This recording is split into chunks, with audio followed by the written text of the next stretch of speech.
Well, you've likely heard all of the marketing stuff, and I say that respectfully, that you care to at this point in the course. Understood. So I'll mix this up a bit, but know that all of this relates to professional sales and marketing, or any profession that you eventually enter. I'm Rod Ballard, your class for this last week, week 8, and this is going to be a good one. Christians today have a tremendous advantage in all undertakings because as a follower of Christ, that is redeemed, born-again people, God put His own Spirit in you when you first believe. He's been there ever since, 24/7. And God knows all things. Our adversary, the devil, does not. God knows tomorrow and the future. The devil doesn't. God can be at many places, all places, at once. Not so with the evil one. And Jesus promised to be with us by the way of His Holy Spirit in us until we go to be with Him. Having the one true God of the universe in us and with us is an advantage like no other.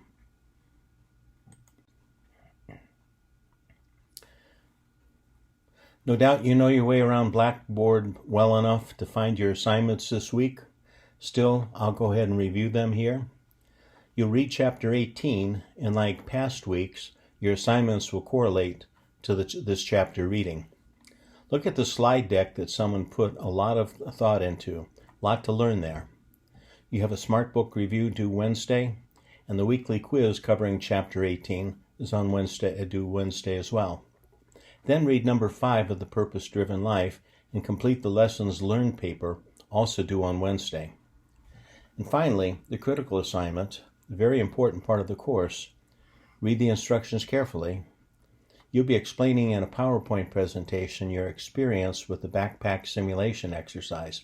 How did it start? What did you decide to do? Which target market did you choose and why? What pricing model did you choose? Were you profitable from week 2 to week 7? Tell the story. And don't forget to create your narrative and notes view for each slide. Or audibly narrate each slide if you care to. Enjoy the exercise, and now on with this week's video lecture. Ever heard someone say, you have to look at the big picture? I think we all have, and it pays to look at the big picture when it comes to our faith in Jesus Christ. Some Christians settle for the, I'm glad I'm going to heaven, and I do believe in Jesus Christ. But what about now? Life can be tough, sometimes unfair, stressful. What about now? And all of this can be true, and through it all, Jesus is with us, seeing us through it. Do you bring your worry and anxiety to Him? He said to, and He will work things out. We just have to trust Him. Jesus in the Gospel of John 10:10 tells us why He came to earth in the first place. Jesus explains that He came that we would have life abundantly, or a full life. What does this mean? Well, His followers were asking the same questions at the time. Tough times. Jesus, what about now? His reply, these things I have spoken to you, that my joy may be in you, and that your joy may be full. John 15:11. The word joy is more than content, or happy, or satisfied.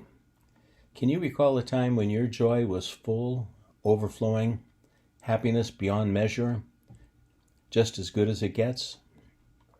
Well, for me, it was when my children were born. And while Jesus says that we can be and should be joyful, and He's in us to see to it, so long as we don't get in the way. Sometimes this is easier said than done, but the promise remains true. God wants us to be at peace with Him and those around us, and He wants us to be joyful. The Apostle Paul, who vigorously persecuted early Christians, met Jesus on a trip to Damascus. Actually, it was Jesus who met Paul, knocking him off of his horse and blinding him for a short period of time. After spending considerable time at Jesus' feet, listening and learning and coming to know Jesus, he gave his life to the risen Lord, and he was born again. God's Holy Spirit came into Paul, and just like you and me, Paul was on his way to heaven. But the here and now part can be tough. And that has only to do with the fallen world that we live in, filled with fallen people who have a knack for creating miserable circumstances, some of which we get caught up in. Just what is it? Paul faced this too, and he did as he did in the early church in Philippi. In his encouraging letter to them, he explained that we can be joyful in the Lord, not in ourselves or in the world, but in the Lord. Nothing surprises God, and nothing is too tough for him. Paul says for us to let God know what we need through prayer and to be thankful for what God has done already for us. Having canceled our sin consequences, given us a clean slate, guaranteed us eternal life with him and with those who've gone before us, and a new world that is literally out of this world. Elsewhere, Paul called this kind of living life that is real life, and that we can enjoy it for ourselves this side of heaven. The writer of Hebrews knew we face an adversary who does everything possible to rain on our parade, as it were, to cancel out our joy through tumultuous circumstances he brings into our life. The writer says, fix your eyes on Jesus. Question, what does fix mean? Fix means continually, constantly, deliberately, unmoving in resolve, focused. He knew that by keeping our eyes on Jesus and listening to him, obeying him, doing what Jesus says to do, talking with him, sharing our worries and concerns, that Jesus will see us through the circumstances time and time again. Why? So that our joy would be full, enduring what the world throws our way. So what's the secret? Well, working the problem backwards, which isn't a natural process, but watch. 1, living in a corrupt world, that corruption infiltrates our lives like it does every living soul. Sin is like a disease, and we're born with it, a disease that separates us from God, because God will have no part of sin. He rules his rules. His plan was to leave heaven and to come to earth as a person, live a perfect life, and in time to allow himself to be murdered on a cross. He came back, recovered from his death, the God-man relationship made possible because of what Jesus did for us on that cross. During earlier times, the relationship with Jehovah God always teetered on sin being forgiven by the shedding of blood. And way back in the very early times of God's revealing himself to man, God said, For the life of every creature is in its blood. Its blood is its life. Leviticus 17:14. Now, life is in the blood, and doctors and hematologists today would enthusiastically confirm this. In the Old Testament, following the law given by God to Moses, the Jews sacrificed a spotless or a perfect animal, often a lamb or doves, sometimes steers, for the forgiveness of sin. It was God's recipe for forgiveness. They sprinkled blood on an altar at the time, and in a certain way, and this atoned or put in right standing man before God. It's highly unusual, even awkward to talk about blood, that is. But to God, blood is special. It atones, it covers, and Jesus would shed his blood in time just for us. And following the pattern God had set in the Old Testament or early days of the God-man relationship, God left heaven and he demonstrated what successful living looks like. Imagine that. He never sinned. But redemption was on his mind from the start, and once and for all, reconciling man with God through a once and for all shedding of his blood for the forgiveness of sin. Except this time, it was his own blood. He died on the cross, and shedding his blood profusely, everyone knew he was dead. His executioners made sure of that, and he was buried, and 3 days later he took his own life back. He walked out of the tomb alive, never to die again. Amazingly, you can't make this kind of stuff up. It's what God did and the way that he wanted to do it. And Jesus said that whoever believes in a sacrifice of blood for reparation of their sins, in John 3:16, is forgiven of their sin, once and for all. The promise is inclusive. God wants none to perish and all to come to repentance, 2 Peter 3:9 says. It is also exclusive. John 14:6, Jesus said, I am the way and the truth and the life, and no one comes to the Father except through me. Now, if you really know me, you will know my Father as well. From now on, you do know him, and you have seen him. Now catch that. Back then, everyone wanted to see God, and Jesus said, you see me, then you've seen God, because the Father and I are inseparably one. The same is true today, but the writer of Hebrews gives a very important caveat. Actually, two.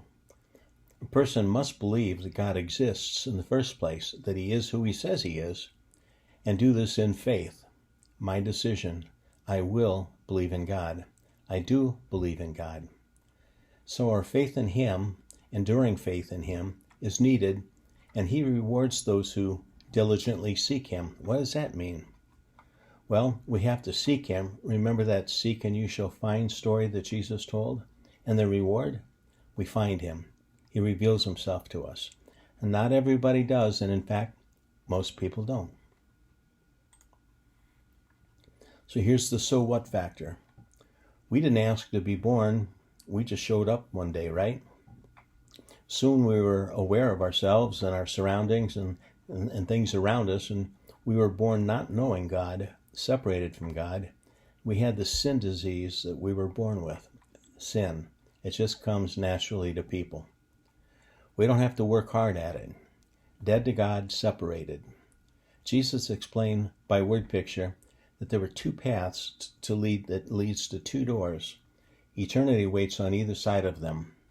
Jesus said, wide is the gate and the path that leads to destruction, eternal separation from God, leading to the wide gate or door, and that many enter through it.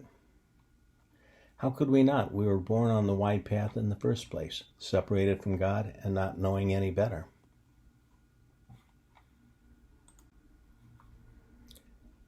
So think this way through with me. We didn't ask to be born, but we were born. We were born with a sin nature, that is the propensity to do wrong things, and this sin nature naturally separated us from God because he will have nothing to do with sin. He just won't. We were born on what Jesus describes as that wide path leading to a wide gate that leads to destruction. We don't have to do a thing. All we miss heaven. Sounds unfair, but remember, God rules by God's rules. He gives everybody plenty of opportunities during their life to find him. And when God reveals himself to us and draws us near, he enables faith in our hearts and in our minds, and faith in him that enables us to live the Christian life he called us to by coming into us permanently, giving us his Holy Spirit. And we are reborn, that is, we start over with a lifetime of do-overs as we learn how to live and obey him. We've got a new nature and a renewed mind, and that born-again condition puts us on the right track, on the right path that leads to the narrow gate, the one leading to eternal life with God. And Jesus said that a few find the narrow gate, but you and I have, because our faith and our trust and our love for God and his Son Jesus Christ. Men and women have one lifetime to get this right, 27,350 days or so.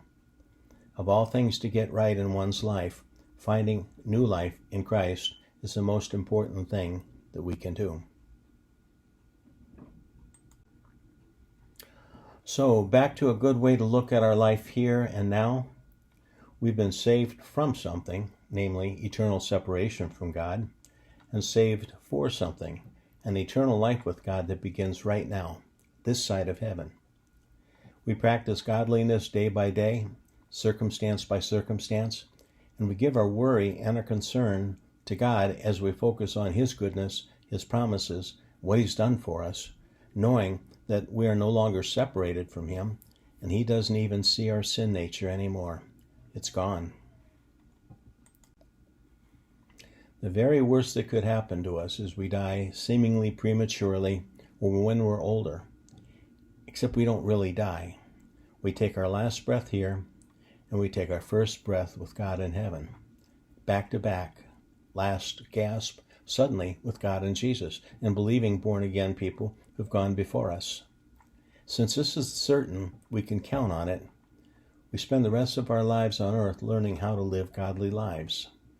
The circumstances that once tormented us are proving grounds where we give the trouble to Him, and He works things out to the good of all those who love Him and are called according to His purposes. Romans 8:28 tells us. And God's will for you and me, want to know it? Be sure of it? Romans 8:29, Paul explains that God is forming us into the likeness of His Son. Day by day, circumstance by circumstance, faith each day for what the day has for us, knowing that as we follow Him, obey Him, come to know and love Him, we are growing to be like Him.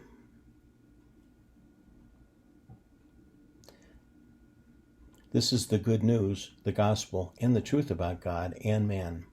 Yes, we were born separated from God.